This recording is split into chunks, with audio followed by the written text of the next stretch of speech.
हम में से कई लोग इस विषाद से ग्रस्त रहते हैं कि हमें हमारे जीवन में अपेक्षित सुख सुविधा कभी प्राप्त ही नहीं, क्योंकि हमारा भाग्य ही यही है, क्योंकि हम ऐसे परिवेश में जन्मे।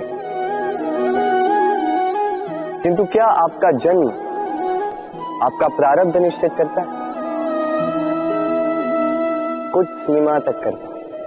जैसे वर्षा की बूंद जब बादलों से जन्म लेती है तो उसका प्रारब्ध होता है धरा पर गिरना, किंतु वो धरा पर कहां गिरती है ये निश्चित करता है कि उसका भविष्य क्या होगा। केले के पत्ते पर गिरे तो कपूर बन जाती, सीप के मुख में गिरे तो मोती बन जाती, विषधर पी जाए तो विष बन जाती।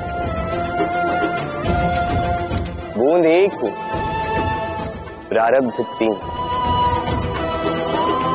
तो प्रारब्ध हमारा जन्म नहीं, हमारा चयन निर्धारित करता है। इसलिए अपना चयन सोच विचार करके करें। कभी अंधकार से लड़ने के लिए हम दीपक प्रज्वलित करते हैं। इसमें पहले बाती रखते हैं, फिर तेल डालते हैं, फिर लौ से इसे प्रज्वलित करते हैं। फिर एक समय आता है जब ये दीपक बुझ जाता है। कारण क्या? कि इस दीपक की प्रकाश देने की क्षमता अब समाप्त हो चुकी है? नहीं, ये अग्नि जो हम देख रहे हैं, इस अग्नि के लिए जो ऊर्जा की आवश्यकता होती है वो तेल से मिलती है। ये तेल समाप्त हो जाता है तो प्रकाश वो भी समाप्त हो जाता है। अब हमारे जीवन में ये तेल है हमारे कर्म, और ये अग्नि और इससे बनने वाला प्रकाश है हमारा भाग्य। जैसे जैसे हमारे कर्म क्षीण होते रहेंगे, हमारा भाग्य सौभाग्य भी कहीं ना कहीं लुप्त हो जाएगा। जो उज्जवल भविष्य हम चाहते हैं वो कभी बन ही नहीं पाएगा यदि कर्म नहीं होंगे। अब जैसे बिना तेल के अग्नि नहीं, बिना कर्म के भाग्य नहीं, और जैसे कर्म वैसा भाग्य। इसलिए सदैव कर्म करते रहिए, कर्म करना कभी मत रोकिए। कभी आपने सोचा इस संसार में हम सबसे अधिक किससे जुड़े? अब कोई कहेगा माता पिता, कोई कहेगा मित्र, कोई कहेगा पत्नी, तो कोई कहेगा संतान। नहीं, यदि इस संसार में हम किसी से जुड़े हैं तो वो है समय। समय ही हमारा भूत है, समय ही हमारा वर्तमान है, और समय ही हमारा भविष्य।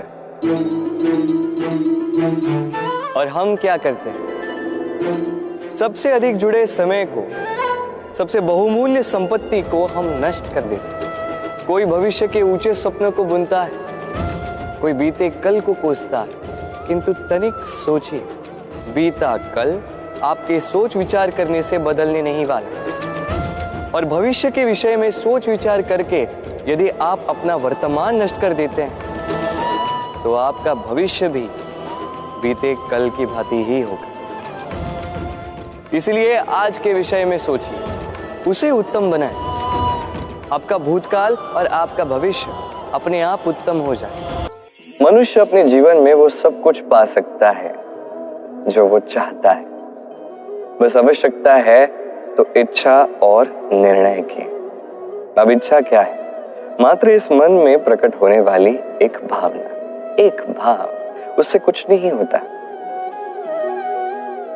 किंतु जब इस इच्छा के साथ निर्णय जुड़ जाए तब बात आगे बढ़ती है। उदाहरण दूं तो आप मरुस्थल में हैं और आपको मीठा जल ग्रहण करना है। ये हुई मात्र आपके मन की एक इच्छा। जब इस इच्छा के साथ निर्णय जुड़ जाए तब आप उस मरुस्थल में गड्ढा खोदने का प्रयास करते हैं, और जब इस निर्णय के साथ निश्चय जुड़ जाए तब आपको उस जल को प्राप्त करने से कोई नहीं रोक सकता। ये इतिहास साक्षी है, जिसने निश्चय किया है उसने वो सब कुछ प्राप्त किया है जो वो प्राप्त करना चाहता था। इसलिए जीवन में इच्छा अवश्य कीजिए, किंतु उसे निर्णय के साथ जोड़िए। निर्णय को निश्चय के साथ जोड़िए, सब कुछ प्राप्त होगा। जल इस संसार के सबसे प्रधान तत्वों में से एक। ये जल हर जलन को बुझाता है, हर अग्नि को ये बुझाता है। अविरल अविचल ये बहता चला जाता है, इसे कोई रोक नहीं सकता। इसके मार्ग में बाधा उत्पन्न कीजिए, ये मार्ग ढूंढ लेगा, या तो स्वयं अपना मार्ग बनाएगा, कभी रुकेगा नहीं। ये जल महान है और इसका एक महान गुण भी है, इसका स्वयं का कोई रंग नहीं, पर जब ये मेघों से वर्षा बन के धरा पर गिरता है तो समस्त संसार को ये रंगीन कर देता है। जहां सूखा है वहां हरियाली भर देता है, जहां हरियाली है वहां भिन्न भिन्न रंगों के पुष्प ये निर्मित कर देता है। ये जल, इसी जल की भांति हमें बनना है, जैसे उसका कोई रंग नहीं, हम में भी कोई अहंकार नहीं होना चाहिए। बस कर्म के इस धारा में बहते चले जाइए, इस संसार का भला करते जाइए, श्रेष्ठ कर्म करते जाइए। इस संसार को बताने की आवश्यकता ही नहीं है कि आप क्या हैं। आप कर्म में बहेंगे, संसार को आपका मूल्य अपने आप ज्ञात हो जाएगा, और तब ये मन प्रसन्न होकर कहेगा, राधे राधे।